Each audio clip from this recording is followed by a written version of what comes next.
Ay, magandang umaga naman kapatid na Ted at DJ Chacha. Opo, salamat po na marami. Sa isa pong artikulo, meron po ditong sinasabi na inyo daw pong binanggit na if I may quote, ito sa wikang English po lang naman, unless the government can resolve the problem of corruption and poor governance, it will be extremely difficult to restore the confidence of investors and businesses in our country.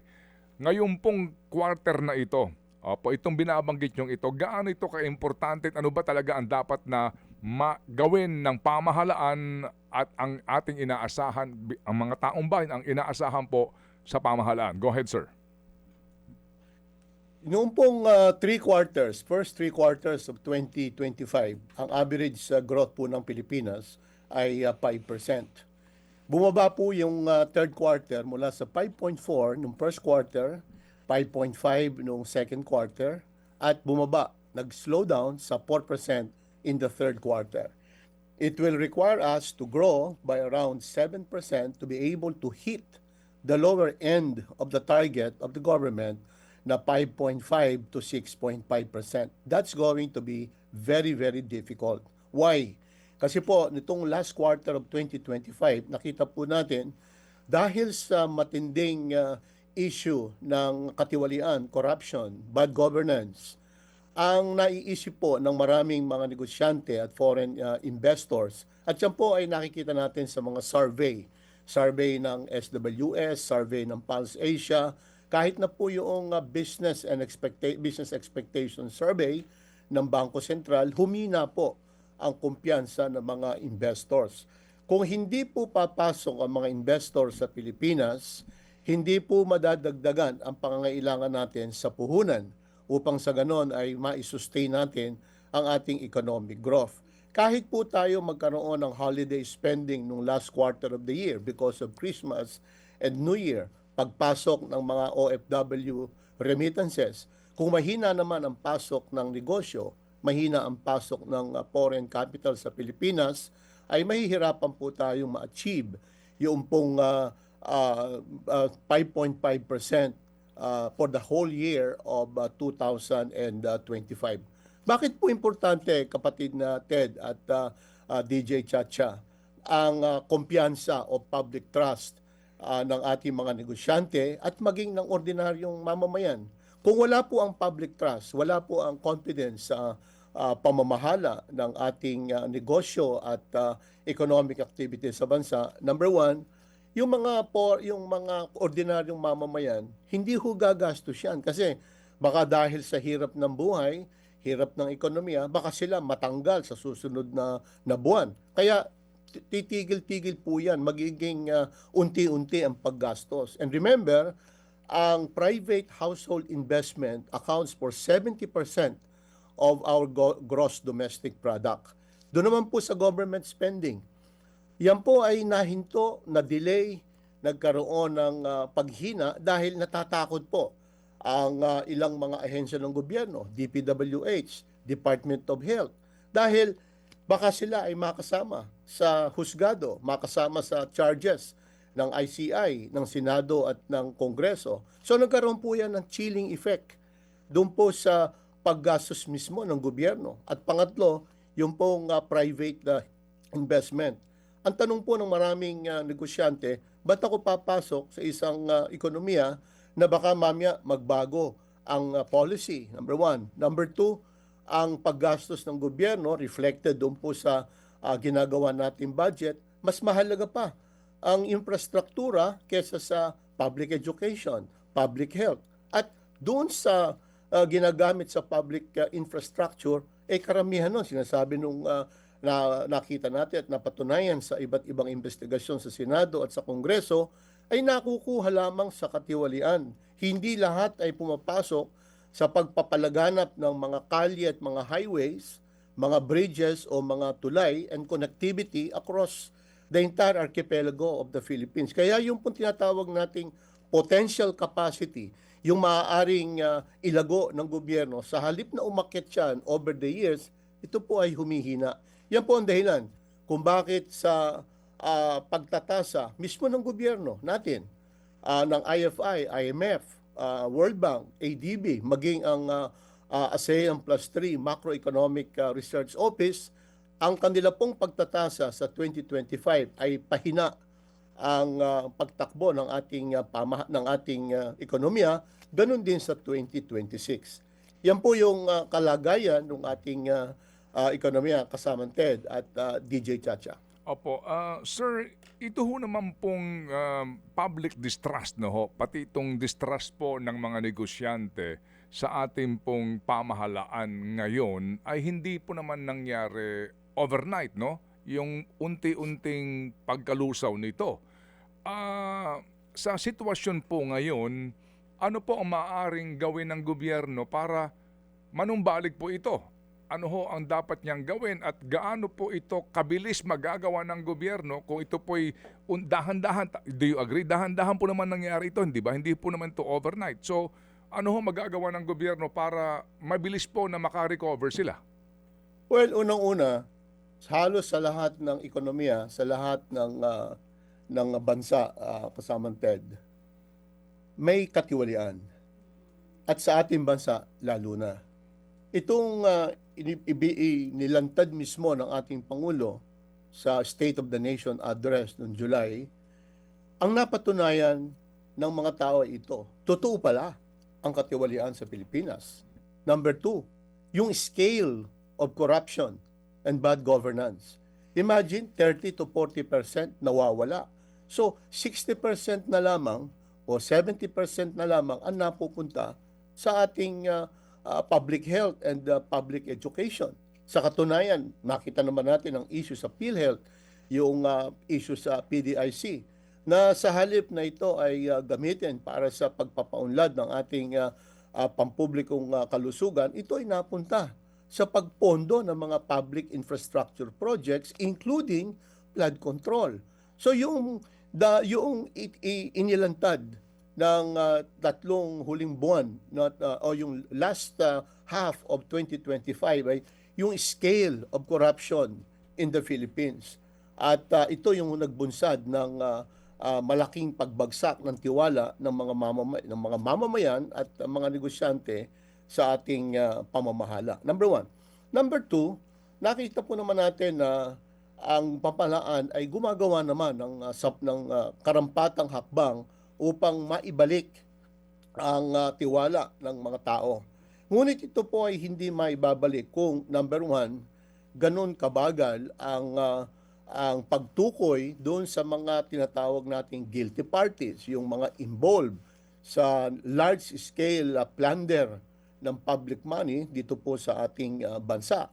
So unang-una kinakailangan maipakita ng ating pamahalaan na kaya niya na to prosecute yung iba't ibang mga, let's say, legislators, kung kinakailangan local government employees or officials, yung nasa DPWH, mga engineers, at mismong mga kontratista. Kasi po ang sentro po ng issue rito ay ang paggamit ng public money sa hindi dapat na ginamit, at ito'y pagnanakaw ng public money, na sa halip na mas marami tayong ospital na naitayo, maraming mga classrooms na naitayo, at maraming kailangang highways at issues ng connectivity sana ay na-address natin, ito ay nalusaw na lamang sa flood control projects, which are either ghosts, ibig sabihin ay it doesn't exist, number 1, number 2, delayed, and number 3,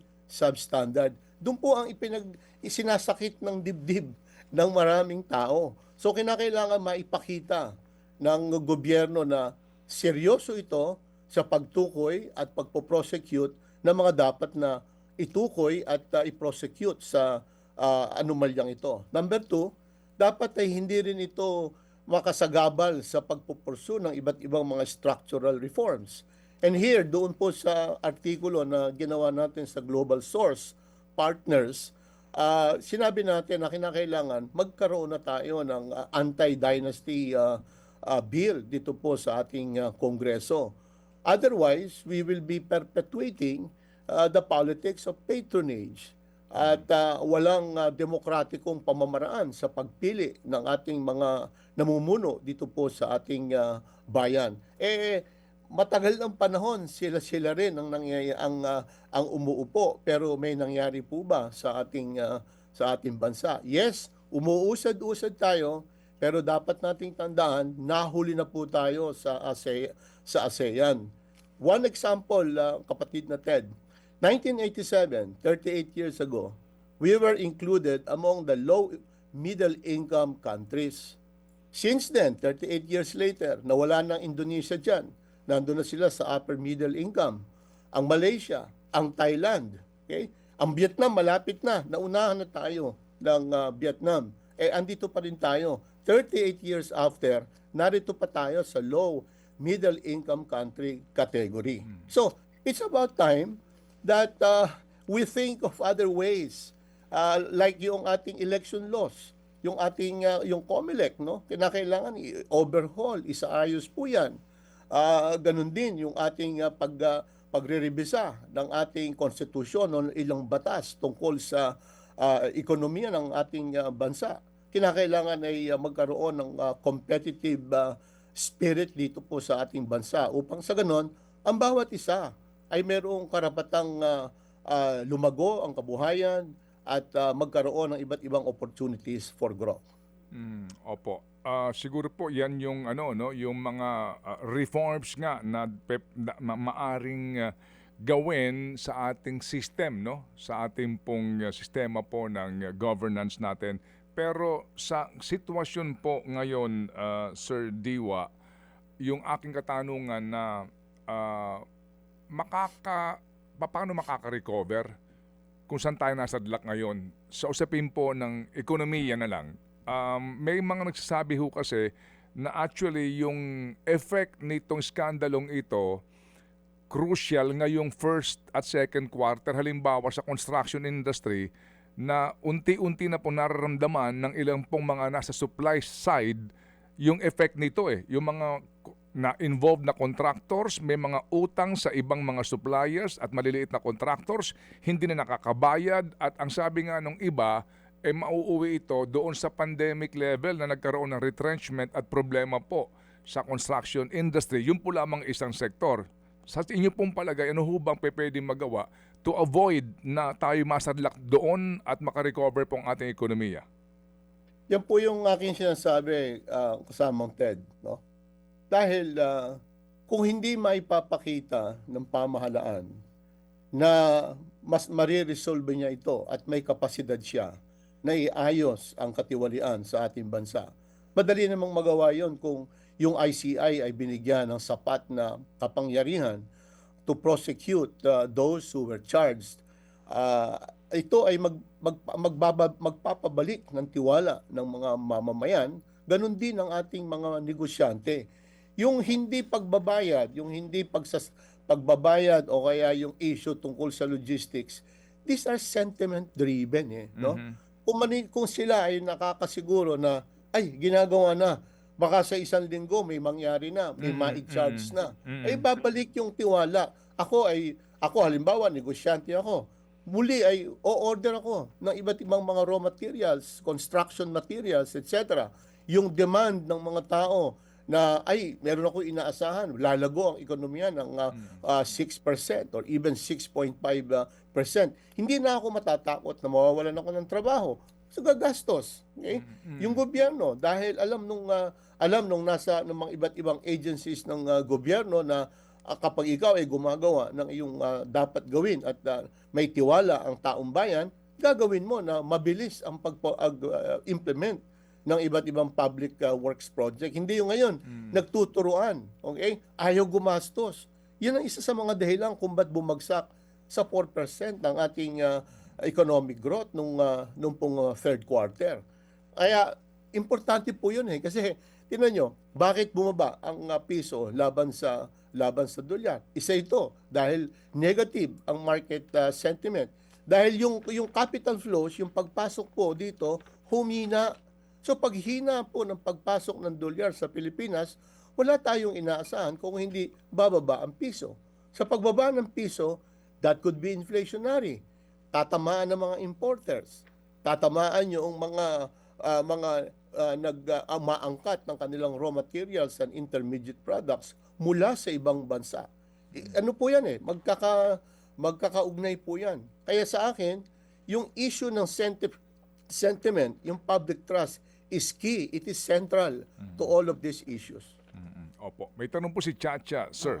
Yes, Sir Diwa, I'll be specific dito po sa tanong ko, no? Kasi kanina nga po Yeah. tinatanong ni Sir Ted, anong pwedeng gawin ng gobyerno para makabawi kahit papano yung ekonomiya natin?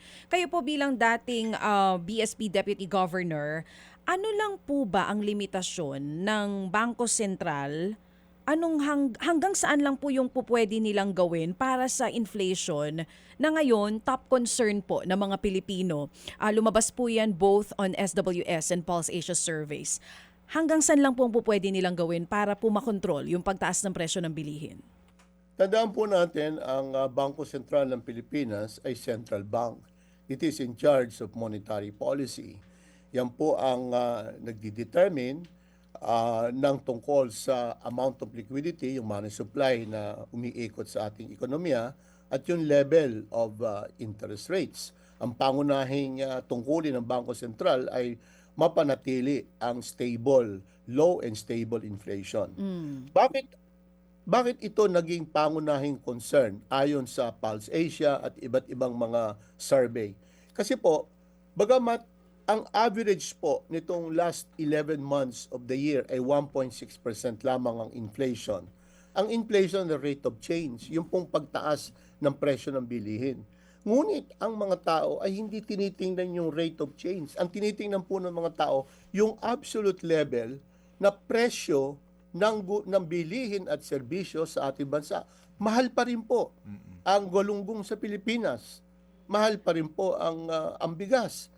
Totoo na bumaba ang rate of change. Ngunit yung absolute level ng prices sa Pilipinas mataas pa rin. Yun ang nakakapagbigay ng problema. Ngayon, ano po ang ginagawa ng Bangko Sentral tungkol sa paghina ng ating ekonomiya? Mula po nung last year, ibinaba ng Bangko Sentral ang tinatawag nating policy interest rates dito po sa Pilipinas. Kapag nagbaba po ng policy rate ang Bangko Sentral, that is a signal for the market. Ibig sabihin, yung mga bangko at ibang mga financial institutions, that is a signal na po pwede na rin silang magbaba ng policy rate, ng kanilang lending rates, magtaas ng deposit rate. Upang sa ganon, makasulisit sila ng mas maraming pera doon po sa bangko. And at the same time, sa pagbaba naman ng interest rate, yun namang mga negosyante at mga household na gustong mag-expand ang kanilang business operations, may inggan niya rin. Dahil yung cost of money na tinatawag, yung interest rate, ay bababa. Ngunit ang nagiging problema po, kung makikita natin, bagamat nagbaba ang Bangko Sentral ng interest rates, yung ibang bangko nagbaba rin. Although, relatively speaking, mataas pa rin ang lending rate sa Pilipinas. Nakita po natin, bumaba nung third quarter ang real GDP sa 4%, which means ang issue ay hindi yung cost of money, yung access of credit, kung hindi yung pong tiwala ng mga negosyante. Kung wala doon ng tiwala, hindi uutang yan sa bangko kahit na pababain mo pa ang interest rate. Makes sense, ano? Ang ganda ng Kahit explanation. kahit ibaksak mo pa yung interest rates na yan ng ilang basis points bawat buwan, kung wala pa rin kumpiyansa Tiwala, ang tao, hindi pa rin uutang kasi nga may pangamba na baka hindi sila makabayad. Tama. Opo. Correct. Opo. Okay. Sir, Go ahead. kung hindi sapat yung pagbaba ng interest rates ng mga bangko to control inflation, lalo pa kung itong pinag-uusapan natin ngayon na problema sa inflation. DJ, Yes po. Kontrolado ang inflation. Oo. Ang hindi natin kontrolado yung presyo. Yung presyo, Mismo. ayun. At yung presyo ay Oo. it is a function of one. Oo. Mahina ang production, lalo-lalo na ng bigas. Kaya tayo nag-i-import ng bigas mula sa Vietnam, sa Thailand. Ngayon, muling itinaas ang tariff rates. So, tataas uli ang presyo ng bigas. Yung isda, yung karne, ito ay ini-import natin. Okay? Dahil kulang ang produksyon dito sa ating bansa. Kasi kung yung karamihan ng budget mo ay napupunta sa katiwalian. Sa halip na ito ay nag-i-improve, halimbawa ng irrigation, electrification ng ating bansa, magagandang farm-to-market roads, maiinggan niya ang mga negosyante na mag-produce, itaas yung scale of operations nila at tuluyan na maipababa ang presyo ng bilihin dito sa ating bansa. Oo. Kung magpapatuloy po, Sir Diwa, itong binabanggit natin na inflation, yung unresolved corruption issues natin, anong possible risk po niyan long term sa ekonomiya po ng bansa natin kung hindi yan masusolusyonan pa ng gobyernong ito? Hanggang ngayon ay nagkakaroon pa rin tayo ng issue sa economic scarring noong pandemic, no? Remember, bumagsak po tayo sa 9.6% noong pong 2020. Dapat po, para makabawi tayo doon sa malaking pagbagsak na yon, and that is the lowest, the biggest drop in the world, no? Dapat po nag-grow tayo ng 8%, 9% para makabawi tayo at maibalik natin yung ating tinatawag na growth path sa dating growth path na tiningnan ng NEDA at ng ating pong pamahalaan. Pero hindi tayo nakabalik doon no? After growing by 7% in 2021-2022, bumalik tayo sa 5.6, 5.7. Ngayon, nandito naman tayo sa ating 5.5% growth. So, hindi pa po natin nababawi yung pagbagsak nun. Ngayon, kung babagsak tayo ngayon 2025 and siguro a small recovery in 2026 depending on the resolution of those corruption cases, long term po, yung tinatawag po nating potential capacity, yung pong kaya nating lumago ng let's say 5% o 6% nang hindi tumataas ang inflation sa Pilipinas, sa halip na yan po ay tumaas dahil siyempre nag-i-invest ka at gumaganda ang kalidad halimbawa ng public health and public education. Mas marami tayong naitayong mga tulay at mga daan. Dapat po yan yung potential capacity natin umaakyat ng umaakyat.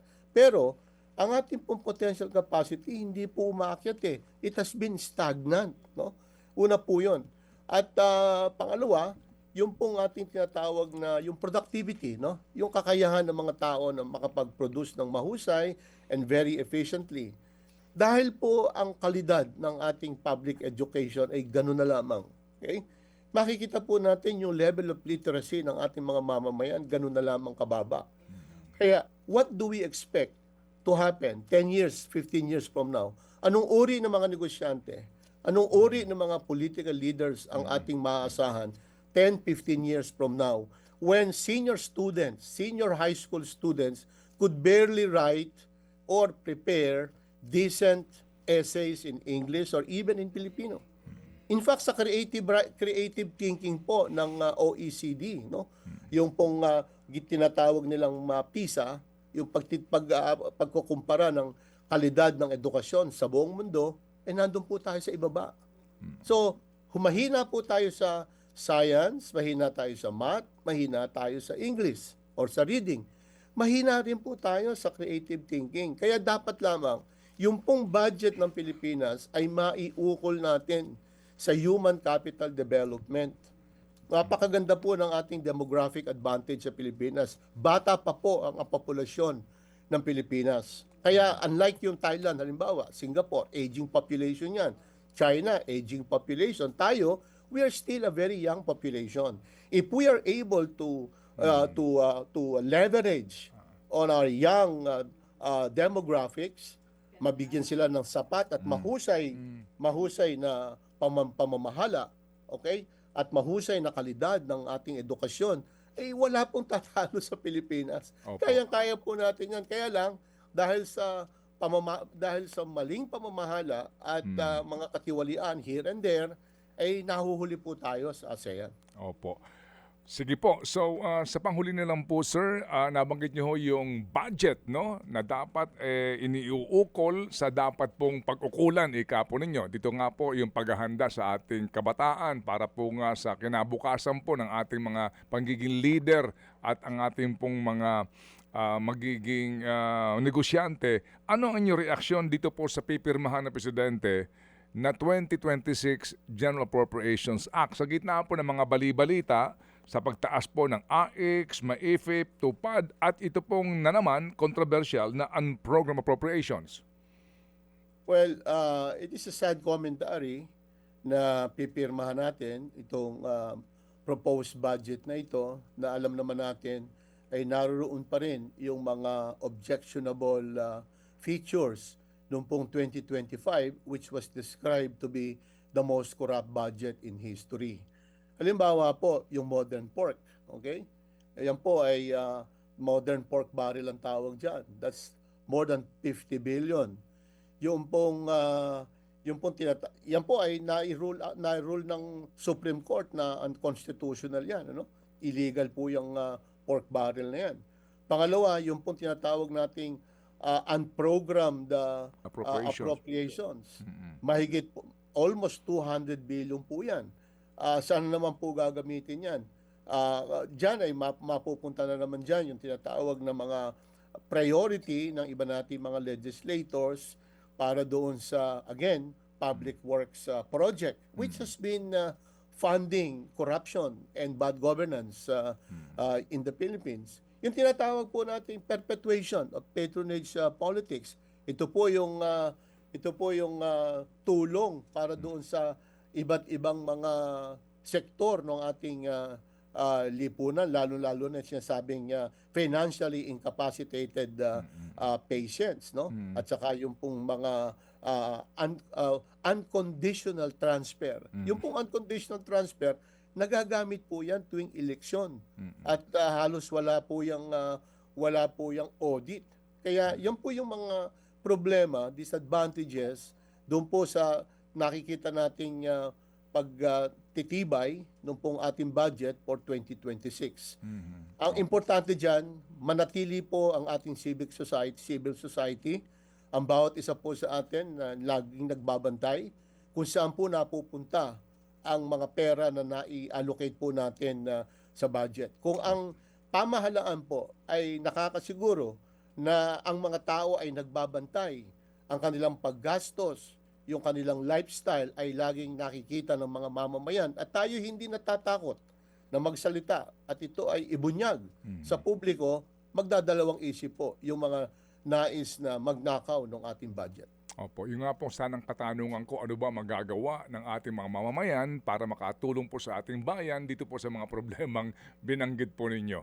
Sige po, so Sir Diwa, kami po yung muling gagambala sa inyo para po maipaliwanag ng kauna-unawa ano po itong mga isyong ito na sa iba ho ay komplikado pero kayo po ay nagagawa ninyo maipaunawa po sa amin sa amin pong sa amin pong kaisipan. Salamat po Ginoong Diwa Gunigundo. Maraming salamat kapatid na Ted at DJ Chacha sa lahat ng ating mga nanonood at nakikinig.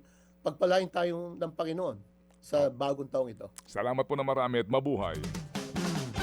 Ginoong Diwa Gunigundo po, isa rin po sa mga manunulat sa usapin po ng ekonomiya and governance at isa pong analyst ng Global Source. Dati rin pong Deputy Governor ng Bangko Sentral ng Pilipinas. Mga kapatid, brothers and sisters, saan ka pa? Dito na tayo sa totoo.